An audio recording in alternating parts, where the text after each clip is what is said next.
You are listening to Unscripted Moments, a podcast about Propagandhi. Today's episode is a bit different. With the start of the NHL season coming up, I thought we could talk about Propagandhi's use of hockey references in their music. Today's guest and hockey rock expert is Dave Zamboni from the world-famous all-hockey rock band, the Zombonis. In this conversation, we touch on the songs Resisting Tyrannical Government and Dear Coach's Corner. We talk about the history of the Zambonis, hockey references in music, our love of organ music at sporting events, and of course, hockey. I've known Dave since the 90s and always loved hearing him tell stories. I hope you enjoy listening to this as much as I enjoyed having this conversation. Okay, enough of me. Here's my conversation with Dave Zamboni. How's it going, Dave? Very good, Steve. It's great to see you. I wish I was in Canada with you, but things happen. They happen. So for those listening who may not be familiar with the Zambonis, I'll give a brief kind of background on the Zambonis. So they've been a band since 1991, writing all songs about hockey. In 1999, Maxim Magazine awarded them as the best band you've never heard, ahead of At the Drive-In. They played the NHL All-Star Game in 2002 and 2011. Their song Hockey Monkey was the theme song for the Fox television program The Loop, and they've been featured on ESPN, NHL Network, NHL on NBC, NHL video games, and in the New York Times. Did I miss anything? Yeah, I mean, but that, it's the Go-Betweens, one of my favorite bands, we also beat them in that Maxim magazine thing. But as you know, that did not change things for us. And At the Drive-In and the Go-Betweens are two of the greatest bands ever. So, sure, LA Times, a lot of fanzines, but you get the idea. We've been around. If you're around for 32 years, things happen. Your bio gets a little better. I mean, you got to scroll down like 5 or 6 times to get the whole bio on the website. It's so big. It is big. It's I'm a Jewish kid, so that's the only big thing in my life. Sorry, is that all right? Oh, that's absolutely all right. I mean, you guys have been doing this for a very long time. I mean, I kind of, my first experience with you guys was, I believe, I want to say 1997.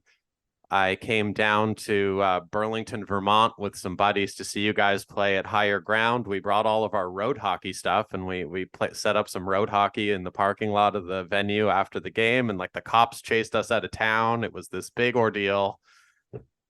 Yeah, that was great. That was awesome. So, and since then, I've had you guys come up and play in Canada. You guys have been killing it down in the US. So, and when I decided that I wanted to kind of, with the hockey season kind of coming up, and to have this little hockey season preview to try and, because Propagandhi are a band that love hockey and they've used hockey metaphors in their songs to try and talk about more serious subjects. I thought, who better of a person to have on to talk hockey and music than you, the person who pretty much champions hockey rock. I do champion it, but what I love, we're not there yet talking about Propagandhi, but I love the way they do that, and that's the thought of having a hockey band is just immediately idiotic, and the goal is to try to be somewhat intelligent with your hockey music, and not to do what you would expect, which one would be to suck, and two, to just do obvious songs. And there are those obvious songs, Drop That Puck or Lost My Teeth or whatever. But I really like the left turns and the artful way that they bring hockey into their music. And I try to do it in ours too sometimes, most of the time. Well, I mean, your guys' stuff, it does stand the test of time. We'll touch on your guys' stuff in a bit. First, we're gonna dive into 2 Propagandhi songs. So the first one that we're going to talk about is Resisting Tyrannical Government. So kind of just your overall thoughts on the song, if I can just get those kind of right out of the gate.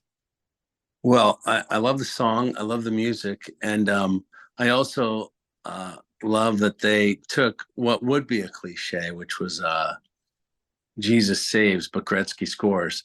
So, I've tried to mess around with doing stuff with Jesus saves, but that's they've done a good job right there. But it's a great song. It kicks ass.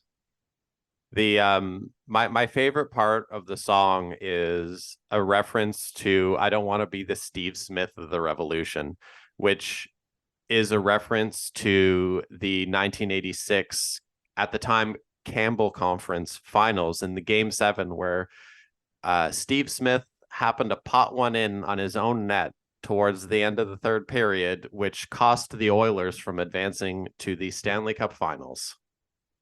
That's incredible. Yeah, it's such it's a sad story. And where is Steve Smith today? I honestly, for a while, he was working for the Buffalo Sabres organization. Oh, I mean, then I will say I'm a huge Steve Smith fan. Since we are playing we're playing in Buffalo next week, actually, October 5th.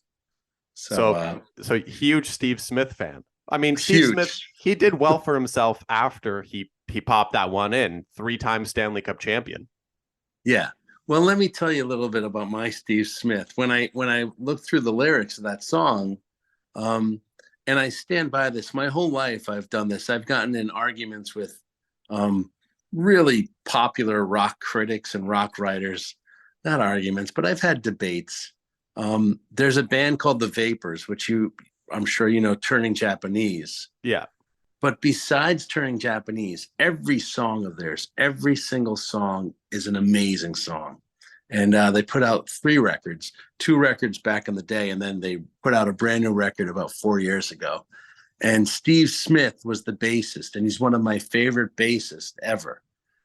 Such a great bassist. Played the Rickenbacker bass way back, Rickenbacker, whatever, however you want to say it over there in Canada. But um, so there's Steve Smith. I have 2 favorite Steve Smiths now. But yeah, that story about him scoring on his own net that's a tough one. It's and like to relate it back to the song being that, if people are gonna about like riding your bikes to the G7 meeting and blowing up all the leaders, and is really that is what you think may be the solution to your problems, like immediately is maybe not the long-term outcome that you're looking for. You get instant gratification, but is it really the long-term solution that you're looking for? Because as we know in politics, if you have a problem with one leader, that leader can easily be replaced with with a possibly worse version of themselves, essentially. Right. Well, let's remind you that in the song, it's not a meeting; it's a picnic. Yes, it's a G7 picnic, because nothing ever happens at the G7 meetings. It's just at them getting together to stroke each other's egos, and nothing ever happens. So that's kind of, based off of that, you can kind of see how the trajectory of that would go. Well, sadly, I mean that it's the G7. It's really 90%, 95% of all politics. Nothing happens. So it's in this country, it's just at a dead standstill. So it doesn't. Yeah, we need more propaganda out there. That's true. And in terms of like going in, like just into going back to like the musicality of the song, like, so Chris Hanna, the primary songwriter and singer and guitar player, he's an unbelievable guitar player. And this song here, I really like the kind of the little leads he throws into the song Mm-hmm. throughout it. But as being a guitar player yourself, kind of what's your just general thoughts on the guitar work in the song? I mean, it's a great tune. The drum, everything. It's if you're gonna, it works perfectly for that sort of tune. For just with the message of the song, that the music matches the message perfectly. It gets you going. It's great. I wish I could. I'd love to write more story songs like these guys do, And two, I wish I could write harder songs. But as I get older, I keep on getting into the groove, getting a There's little too nothing groovy. there's nothing wrong with finding the groove and just sticking to it. Oh no, I don't mind the groove, but I would love to. I'd love to write a song like that with that speed and that intensity. I think we need it. I'm here for it if it ever happens one day. Well, like I mentioned, there was a big article on Chris Nealon, and I'm like, oh, this is a great article. What a story! And the guy married into the Whitey Bulger mob family, and then you start to like learn more about this guy, and because that would have been a good song for that sort of vibe, but nah, It's not my cup of tea. Yeah, it's getting more difficult as the years go on to find a like if you're looking back at like kind of, hockey's history and famous hockey people, it's getting harder and harder to find people who maybe don't have a dark cloud over them, or, things from their past kind of coming through because of certain things involved with hockey culture. So it's kind of difficult to really as Nobody's yeah, it's just getting tough. There's a lot of garbage things that have happened out there, and nobody's perfect, but I'd prefer like a solid human being if I'm going to write a song about them. I had sent you that the article about from my Montreal Canadiens, the Arbor Jackeye story, and I feel like that's just a song waiting to happen. Yeah, I read it. I agree. I agree. That I can get behind. Yes. And the fact that he worked at Costco helps me a lot. I enjoy their potato salad. I enjoy their salmon. So yeah, I think we're on to something here. So we'll jump into the next song, the Dear Coach's Corner. So this one here, this entire song is essentially a love story about hockey, basically. So kind of coming at hockey from an American perspective, what was your kind of access and familiarity with like Don Cherry and Coach's Corner? Very little. Um, Back in the 90s, we had no access to him where I'm from in Connecticut. And then I got more into it, and I enjoyed him a lot. Actually, I enjoyed the crazy suits and the whole thing. But we really didn't learn about uh, too much about him personally. But I did get the vibe that as the years went on, he was souring, in my opinion. I guess that's a good word, pickled or souring. His opinions, and I in this song, I completely agree with it that he's just again not my cup of tea, but also I'm not a fan. The public opinion of him over the years kind of changed, and then it kind of got to the point where people were watching Coach's Corner just to see what crazy stuff he would say, and then Right. eventually it all caught up to him. Uh, but And yeah, I so am not one to cancel anybody. I'm not into canceling people, and I hope he's doing well. But it's just there's a certain mentality you just hope people can hold up to, and I didn't think he was holding up to that mentality. no, for sure.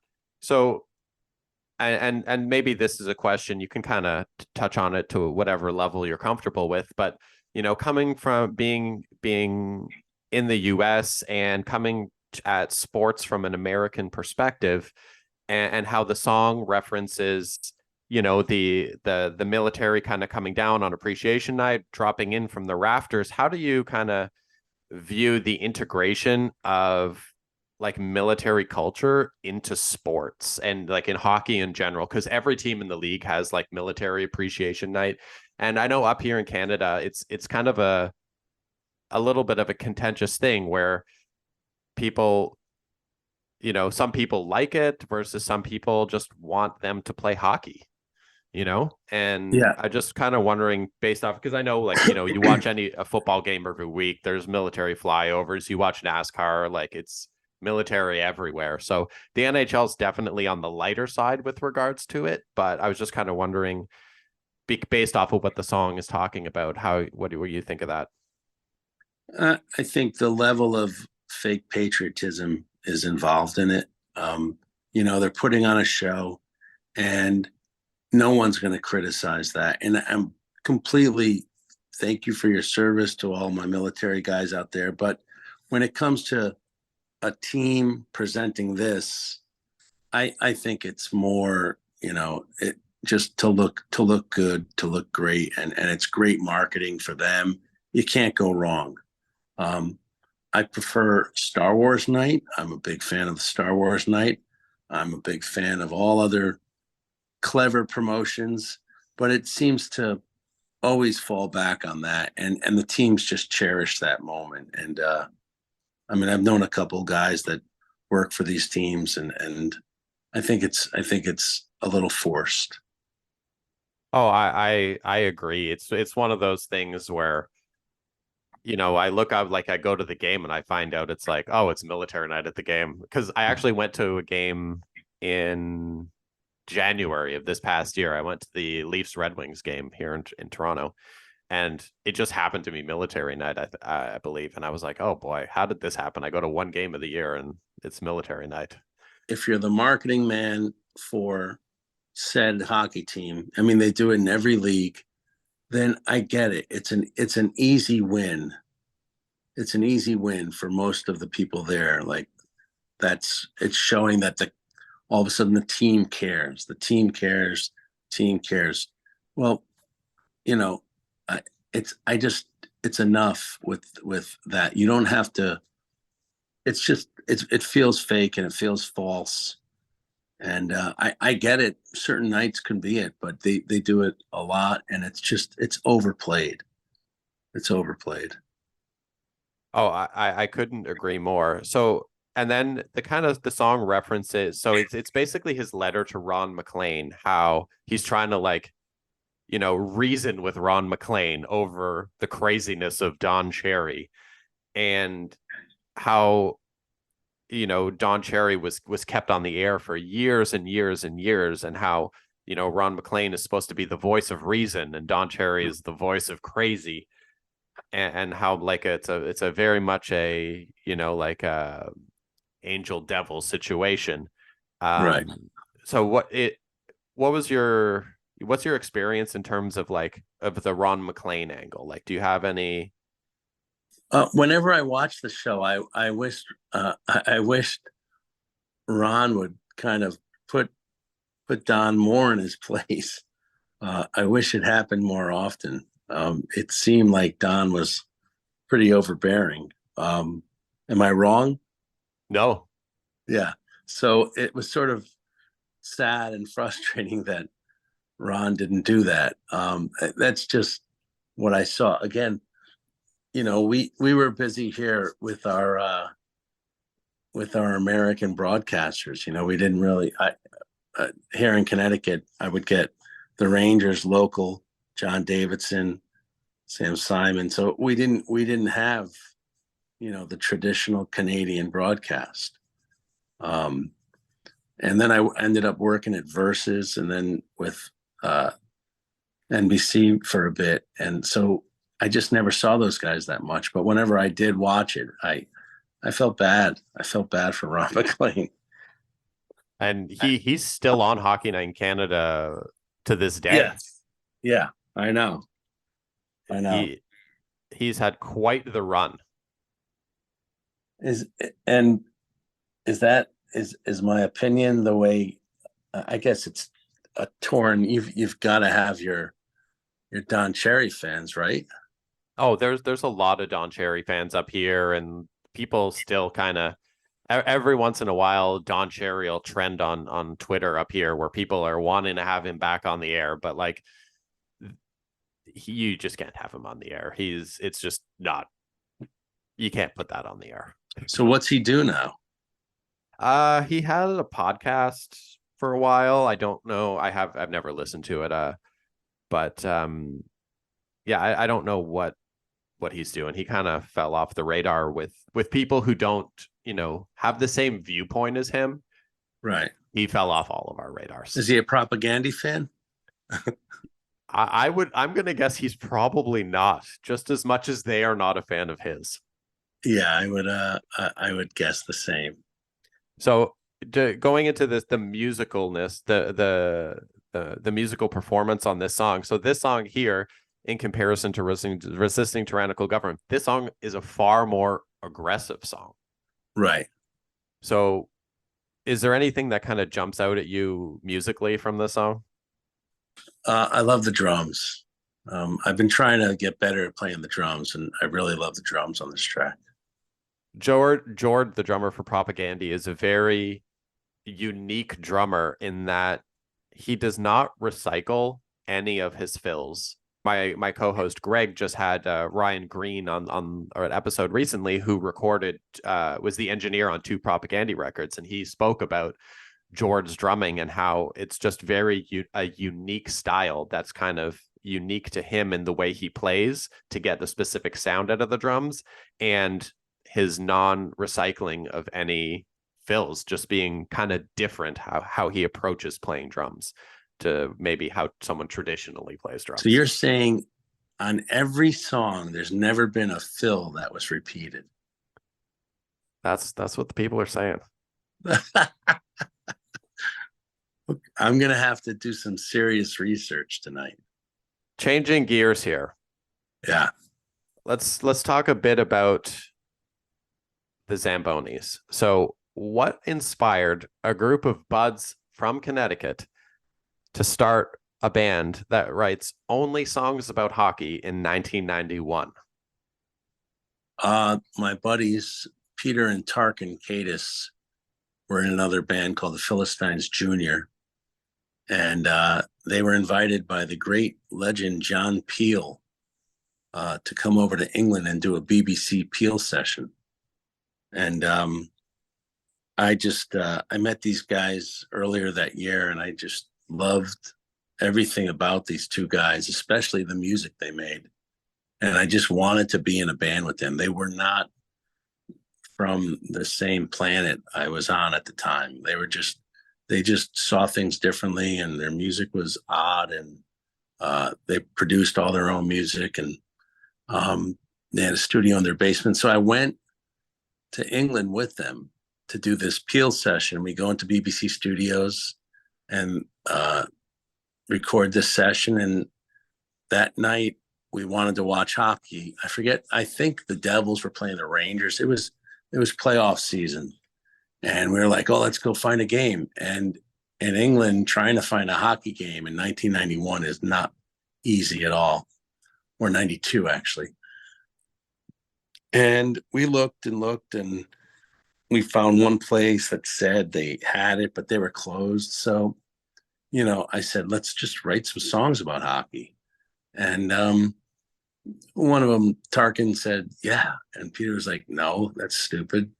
But we did. We wrote one called Davey Hattrick, because there's a band, this guy Billy Childish had a band, sort of an offshoot called the Headcoatees, and they did a song called Davy Crockett, and we ripped it off, and then we wrote another one called Take Off That Mask, and it was cool. And then we wrote another 2, and then we came home, and this record label put out a 45 for us, and it was immediately on the college charts. It was crazy, and we were the name was easy, the Zambonis, because everybody loves the Zamboni, unless you're working for the Olympia brand resurfacer machine. But so that started it, and we made the college charts. And we're like, oh shoot, we got to make a record.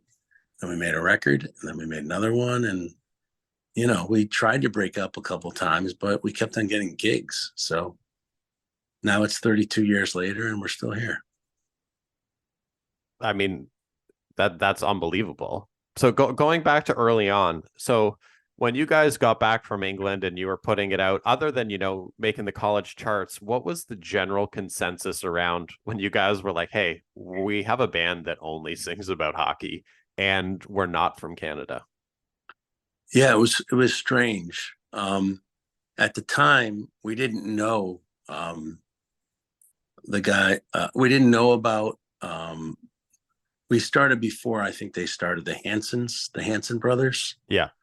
So we didn't know about that. We didn't, and that's the influence of Peter and Tarkin. We didn't even think about it. You're so young and dumb. You just do it. You're not thinking like, oh, like this doesn't make sense. We're not from Canada. Those guys are actually, they have a dual citizenship because their mother came from Latvia and then moved to Canada. So they actually have dual citizenship in Canada and here. So that worked out well, but no one knows that until this interview. But I've known you guys for like 30 years, and this is the first time I've heard that. yeah, this is the first time I thought about it. Yeah, those guys, they have a place in Nova Scotia. They don't go there very often because their mom's 94. But yes, they have dual citizenships, which is so we should be in the Hockey Hall of Fame now. But yeah, it didn't make sense, and it still doesn't really make sense. But it's just something we do, and people. I mean, we've gotten many calls. Even a job I got working for the Islanders, they called me. They're like, "Hey, what would it cost to bring you down from Canada? We want you to play a gig here." I'm like, "Well, not too much because we're in Connecticut, you know." So it's people just assume we're from Canada. It's kind of it's a wild thing, but I'm here for it. So the name the Zambonis, how were you guys allowed to use that name, given that the term the Zamboni is from Mr. Frank Zamboni? Well, I don't know if you heard the story, but um, initially we were just doing whatever we wanted. We had no idea about patents and copyrights. Our first 45, we ripped off the Rangers logo on the back, and we said something bad about Mr. Bettman on a helmet, and we were so stupid. It was great. It was really very freeing and very idiotic. But you with kind the of you kind of started with that whole like kind of punk rock ethos, because I know Tarquin has played in punk rock bands and stuff like that. So you guys really had that whole DIY thing when you started. completely everything we did, we made our own. The artwork, we still all the artwork we do for ourselves, and printing and whatever it was. T-shirts, we screened them ourselves. But with the Zamboni, I'm like, when you start a band, the hardest part isn't writing the songs or deciding where to get to put the record out, blah blah blah. The hardest part is naming the band, and this band was named, I think, within seconds of the idea of writing songs about hockey. So we're doing our thing, 94, 95, 96. And then something happened where we got into Rolling Stone or something. Something happened. And immediately we were received a cease and desist from the Zamboni company. And at the time, Peter and Tarkin, who are really good hockey players, were playing in New York on a pretty elite team called the Hit Factory, which was all music industry people. And our lawyer was the goalie on that team, and he had leather pants and the one circle lens and one oval lens, and he said, "Don't worry, I got this. I'll squash these guys." So we're like, "Oh, great. Okay, I'm not going to mention his name." So we're like, "Oh yeah, we got super lawyer. He's going to crush the Zamboni company lawyers."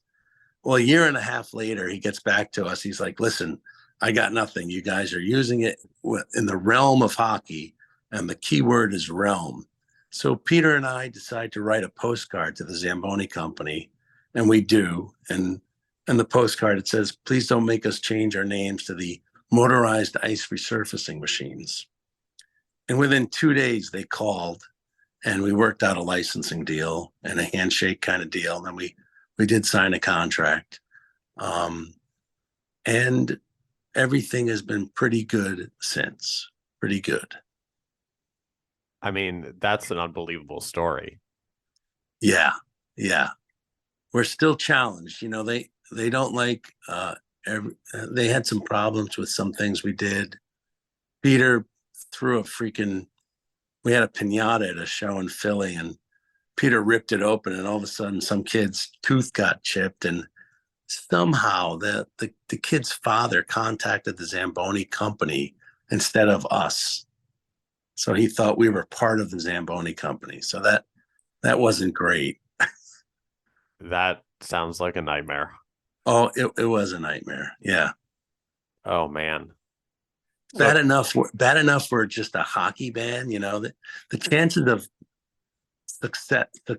succeeding as an all hockey band is hard enough, but once you have to purchase liability insurance for each show because your friend ripped open a pinata, it's not great white problems, but it's not fun. no, that sucks.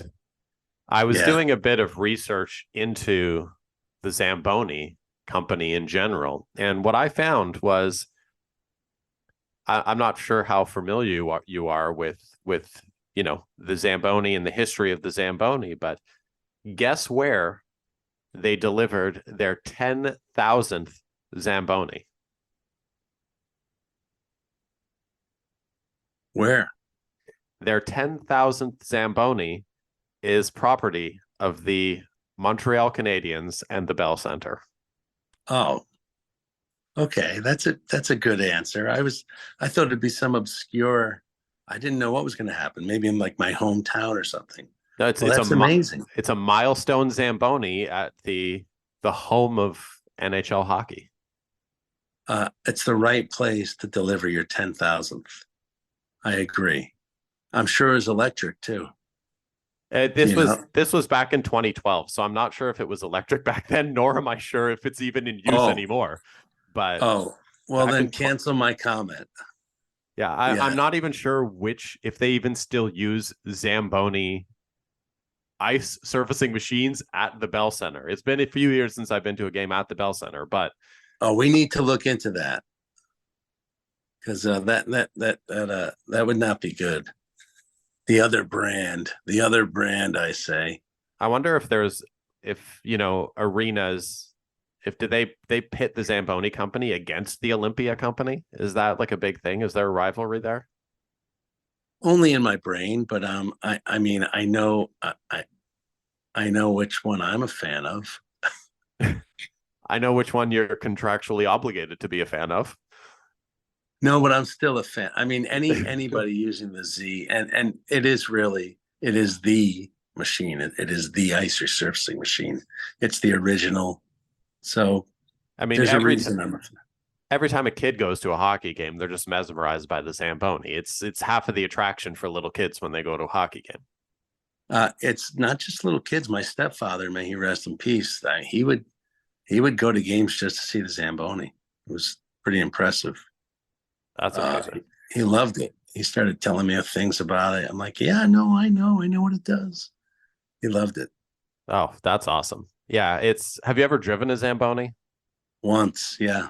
How was that? I don't want, it was nerve wracking. Um, I Did felt, you actually get to clean the whole sheet? no, I started to do I started to, I started to do some stuff, but then I stopped. I didn't want to mess up anything. So I should go back and do it again. I have many invites to do so, I but think you should just get out there and start cleaning sheets. I think I could do it. I can multitask. I'm good at video games. It's got to be just like a video game, right? Because coming from playing hockey and playing in beer leagues and hockey growing all through up junior hockey and stuff, the one thing that every hockey player complains about is, man, those Zamboni drivers really screwed up the ice. Look at that puddle in front of the net. Right, right. Well, let's So see them do it themselves. Then do it yourself. Hop up there and let's see what you can do. my whole life, I think I've been training to be a Zamboni driver, but obviously when I get a step up to the big moment like that, I know I'm going to screw it up. Yeah. Hey, shout out to my friend Renee, who's now working for the Carolina Hurricanes. She's driving the Zamboni. Oh, that's awesome. Yeah, I probably should go down there. They reached out to us a couple times, and now that I know the Zamboni driver, geez, come on, we should get down there. Tell me about your NHL on NBC, 3 songs in 24 hours that aired on TV 24 hours after writing and recording them. Oh, those are well, that again, that's see, um, for a little while we had people at NBC that knew the Zambonis and would just call us like, "Hey, we need a song for this, like now." And I was like, "Okay." And again, this guy Tim Walsh was in the Zambonis for 10 years, and it's one of my best friends. He's in my other band, the Levies, and he fills in for the Zambonis once in a while. I said, "Tim, let's go." And that's fun because you get paid to do that too, which is kind of silly. You get stupid money. It's great. So 24 hours, I'll write it in 7 hours. But yeah, so they just gave us like, we need this, we need this, we need this. And it's cool. One of the songs, oh no, that was a football song. Sorry. I only wrote one football commercial, but Don Ho ended up in the commercial. But yeah. Um, I love that stuff. I love writing quick and turning it around. And Guys, if you give me a subject, that's even easier. You know, writing a song for myself about with the Zambonis, you have to think about, you know, what's the song going to be about? What am I going to do here? What's this? But they're saying, hey, we need a song about this guy, this team, and it needs to mention this and this. So it's much easier. You know, it's like a scripted process for the beginning. They give you some bullet points. one of my favorite kind of quick hit slash jingle of yours is your kind of punk rock tune you guys wrote about about deodorant. Yes, Tarkin. That's all Tarkin. Tarkin only wrote 2 songs in this band in the last 32 years. He has helped a lot in every way, but Tarkin sitting and writing a song. One was called Shot Score, and the second was Old Spice needed needed a song, and he ran upstairs, and all of a sudden he comes down. I got it. Leave your stink at the rink, and it's an awesome song. It's a We great song. played we played it twice live in 32 years, and the second time was about 3 years ago at a show. We just sort of figured it out backstage. I'm like, let's do it. He's like, okay. But yeah, we got paid. We got paid 2 right guard. What did I say? Did I say Old Spice? It was right guard. We got paid with 2 right guard jerseys and $500. So we sold out early. It's an awesome song. I've always liked that song. I'm a big fan of what Tark brings to the band. I feel like I really connect with him because I feel like we have a similar kind of background in the music we like and the bands we've played in and stuff like that. So I really enjoy his dynamic. Yeah, I totally. I mean, I've known you for quite a while, and you know, in the old days, in the very beginning of this band, Peter and I would sit and we'd write like Referee's Daughter together, writing these fun little rhymes, and that's a Zamboni song for those that don't know. And while we're doing that, Tarkin he's had a Fugazi show, you know, and that happened quite a bit. He would always like, hey, we're gonna write today. He's like, well, I'm going to see Fugazi. So that was those were he was there, and we were writing these jangly love songs. But when he came back, you know, he'd add something interesting to the song too. And I mean, that makes sense because people don't just like Fugazi a little bit. There's no middle ground. It's you either just don't like them or you're obsessed with Fugazi. Yeah, what's interesting is Tarkin is the most moral person I know in my life to this day.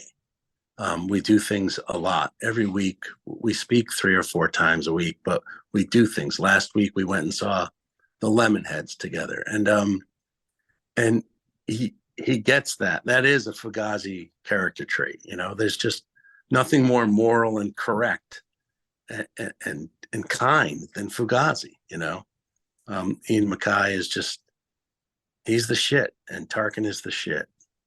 I couldn't agree more. Yeah, Tarkin So actually, he also he spends most of his time now helping Afghani refugees get into this country. So, you that's know, awesome. yeah, I'm selling bootleg Hartford Whaler shirts, and Tarkin's doing that. So there's the difference. I mean, we all have what we do. I'm not selling. I used to sell bootleg Hartford Whaler shirts, but Tarkin would never sell a bootleg Hartford Whaler shirt. So, kind of bringing this back to kind of where we all got into this in terms of hockey references in music. And there's lots of bands have mentioned hockey. There's, you mentioned the Hanson brothers. You have a hardcore band from Boston called Slapshot. You have, Stompin' Tom had his hockey song. We have another band up here in Canada called Jughead, who have another song called Hockey Song. We People always ask us to play that song because they think we did that song. That's more in the style of some Zamboni's music, and I wish we wrote it. It's a classic, but it's not our song. So it's oddly enough, the two hockey songs here in Canada, you have the Stompin' Tom one, which is, the a long time ago, that one. Yeah, And then so there's I know. and then there's the other hockey song, which is the one that goes, I played table hockey, some hockey, Jug that. Jughead. Yeah. So here, I'm about to drop some knowledge on you here. Uh-oh. So my partner Zoe, her dad wrote that song for Jughead. No way. Yes. And he's not in the band? He was in the band. He doesn't play in bands anymore, but that's his song. But he was in the band, but now he's not in the band anymore. Correct. Yes. Oh my God. That's amazing. Things don't go well with you and her. No, I'm just kidding. Wow, that's incredible. That's a classic. He wrote a classic. Yeah. So he was big. He was big in the early '80s, like punk rock and scene here in Toronto, and he played in many bands, and Jughead was just one of them. But yeah, that was his song. So going back to it is, being the I guess at the forefront of hockey and music, what's your overall take on, hockey making it into music? And is there any other, like, obviously Propaganda use it in their way, you guys use it in your way. Is there any other, what's your kind of overall thoughts on the use of hockey called talk in music? Well, the sad part is, and I don't know about what's going on in your NHL arenas, but all the music that we make, some of it does get played. I go to a Rangers game and they do play Zamboni songs, which is amazing. But for the most part, I wish there was more, not just our music, but there's other hockey bands out there. And I just feel like it's kind of like it would be an honorable mention to just play some of these songs. I mean, those Puck Rock Volume 1, that CD? Yep. Actually, that's the CD with Jughead on it. That's how I heard that song. There's so many great songs on that record, and barely one of them is played at a hockey game.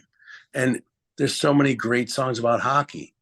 I mean, good Lord, there's so many great songs about hockey, but none of them are really played at hockey games. They're going to play Bush, Three Doors Down, whatever they're still playing at these games. I just wish more hockey songs, not just ours, got played at these games. I agree, and I know this is an audio podcast for everyone listening, but like, I feel like this record here that's behind me should have a little bit more love at hockey games. Have you ever seen that record before? For those listening, it's the Gila Fleur uh, instructional hockey record set to disco music. I love that record. Yeah, I can't. So it's blurry to me. I can't really tell what's going on there. But now that you mentioned, that's what it is. Yeah, I love that record. That's an awesome record. And there you go. Like, you know, my buddy Josh, he's the organist for the Red Sox. And he brings in so many different songs. So that's a lot easier because he can do that. But if I requested a song off that record right there, that Guy Lafleur record, to Josh, he would play it at the Red Sox game. It's incredible what you hear coming out of the organ, coming from the organ at the Red Sox games. He'll play Jonathan Richman, Lou Reed. He'll play anything, Fugazi, whatever it is. If you look at his set list, and I just wish more teams were more open to some more artistic selections. Do you know what percentage of NHL teams still use organists? I don't, but I mean, they're still around, but I don't know. Do you know? I don't know the answer to that, but I know the Montreal Canadiens, their organist is Madame Diane Bivot, and she has her own custom Canadiens jersey with her name on the back and a treble clef instead of a number. And I've just thought that's the coolest thing. I wish they sold Diane Bivot jerseys at the store. I think it's awesome. You know, I should talk to you more because there's a hockey song, you know. She deserves a hockey song, and I would love to write that hockey song. I've dreamed, you know, as the years go on, I didn't get richer, so the money isn't flowing like when I was a single kid making hockey songs and buying a bunch of video games and Tron games, actual stand-up Tron machines. But my dream, if I can just succeed at this, if I can make it come true, is to have Josh or maybe being American, the woman you just mentioned, and just doing like Josh Cantor plays the hits of the Zambonis on the Hammond organ, and just an all hockey organ. I started to record it years ago, and there's 3 tracks there somewhere out there. But I'd love to do an all organ record of the Zamboni songs. That's my dream. Once that happens, this band is done. That would be. I mean, I don't want the band to be done, but I would love that record. I'm a huge fan of the organ at the hockey games. I think it's kind of brings that whole classic vibe to it. Growing up, going to games at the old Montreal Forum in the 80s, the organ was such a huge part of the game, and now it's used so sparingly at the games because they, favor hits of the moment in pop music. I'm like, I can hear that garbage on the radio all the time. Give me more Diane Bivot on the organ. That's what I want to hear. Right. And, hockey is like going to church for some of us, and there's nothing better than a good organ playing at church, It's definitely, I think it's a underappreciated art form. Yeah. And I wish more of it would happen. Well, you give a nod to baseball, I guess. They seem to use it more now than hockey. I feel at the park you still get the organ at more baseball games. I think it's because baseball in general tends to rely on more of like cultural history and stuff versus hockey. The NHL has been trying for so hard to become a mainstream sport in the US. They're doing everything to just appeal to the masses rather than lean into what makes them unique. Yeah, there's rumors that they're going to change the puck for a football. Now, these are just rumors. These are rumors, but you never know. It might make the game more interesting. The glow puck seemed to work out. I love the glow puck. I'm still a fan. I guess that's the most USA thing I can say is I'm still waiting for the return of the glow puck. I saw watching on during the playoffs last year. I can't remember which feed I was watching, but they had a glow puck and like the pass lines and the shot speed lines and everything like that last year. Honestly, I enjoy from a statistics perspective, I enjoy that part, but I don't need the glow puck. Like I can follow where the puck is. I like that broadcast, but I had a seizure, so then I didn't enjoy it as much. Oh, geez. No, I'm just kidding. Kidding. All right. So we're approaching we've been kind of at this for an hour. So I just want to kind of go through what is coming up in Zamboni's land. Do you have, so in terms of gigs, in terms of any new songs or records coming out, just Tell us what's happened and where people can find you. Yeah, we have songs ready to release. I'm trying to make a video for a brand new one. We're working on the video right now called Unforced Penalties, which I think you'll enjoy. It's more of a Sonics flavored. I'm a big fan of the Sonics from the 60s. So Unforced Penalties video and song will be released next. And then after that, a brand new one called Skating with Myself, which I wrote during the pandemic, which I really, really like. And I don't think anyone else will, but it's a good one. It's more of a kind of a Django Reinhardt kind of thing going on there with but it's cool with a vocal though. No, just not just soloing. Um, and then a brand new one called "That's Why I Don't Like Hockey No More," which I'm really excited to put out. Um, I can't so wait to hear that one. that's got a twist. If you don't twist your hockey songs, you're just a pretty bad hockey band. That one is a fictional tale of going to the game and going to get a beer, and your girlfriend's kissing another dude, and that's why I don't like hockey no more. And it's a full 3-period story. Oh, But awesome. it's a good one.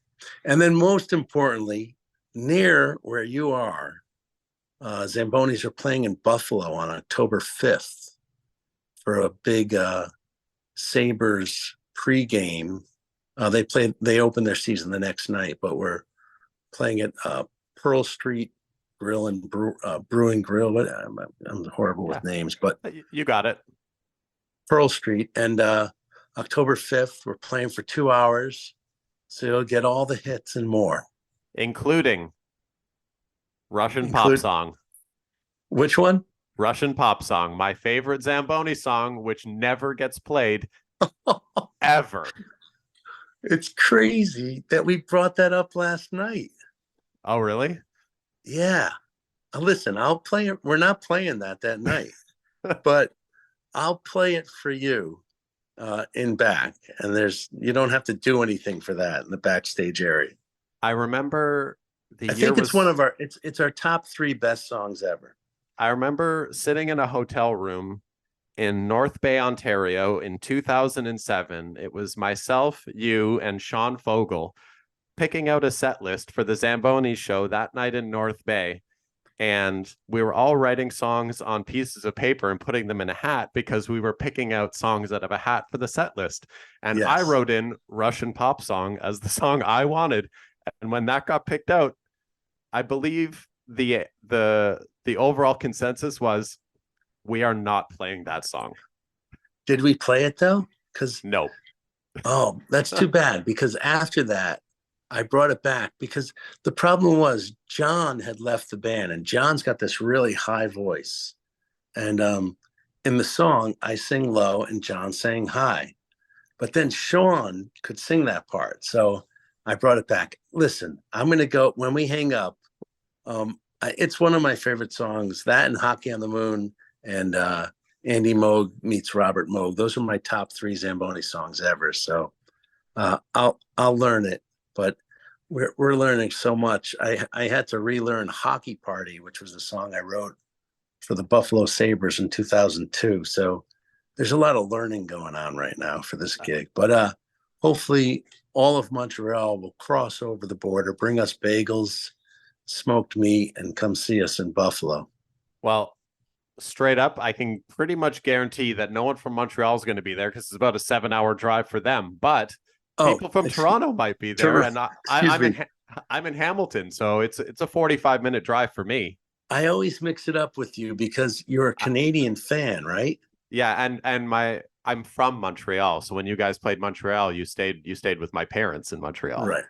And what high school jersey or what the Royals? What team is that? The West Island Royals. That was my midget AA jersey growing up. Well, I haven't washed it since I got it from you. Amazing. Did you wash it before I got it? Unlikely. And that was from when I was 16. So nice.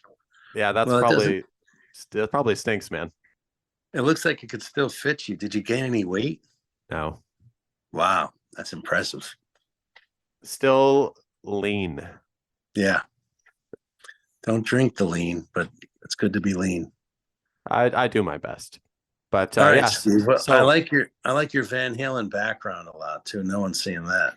no one's seeing that, but yeah, it's a Van Halen wall in my office here for Gee, everyone listening. gee the floor in front of the Van Halen wall. Not bad. How can people find the Zambonis online? Oh yeah. The Zambonis.com. Oh, I have to tell you something really important. So the Zambonis.com is how you get in touch with us. We're on Facebook and Instagram and the other stuff we're on, but I don't really pay attention to it. But you know, we're it's not easy being an all hockey band, as I mentioned before. And yesterday, starting at 11 p.m. last night, we sold 123 CDs on our website, which is Really? astounding. And today we had to delete all those sales because it was hacked from the Philippines. So today, what we thought was 123 CD sales cost us about $300 in IT help, and it was a complete nightmare. So come out and support your local hockey band. Absolutely. So if anyone is in the, greater Buffalo / Southern Ontario area, head out October 5th to see the Zambonis at the Pearl Street Grill. And you'll be seeing myself and my co-host for this show, Greg, at the show. We'll both be there. Awesome. And if you're in the Philippines, hack a football band. Don't hack us. Football bands can handle it. Hockey bands, the working Yeah, man's band. it's a working man's band.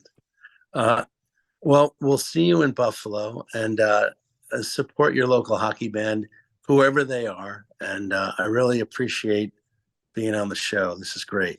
And I love the hockey references and Propagandhi stuff. It like And comes out of nowhere too. It's like boom, boom, boom. It's inspiring.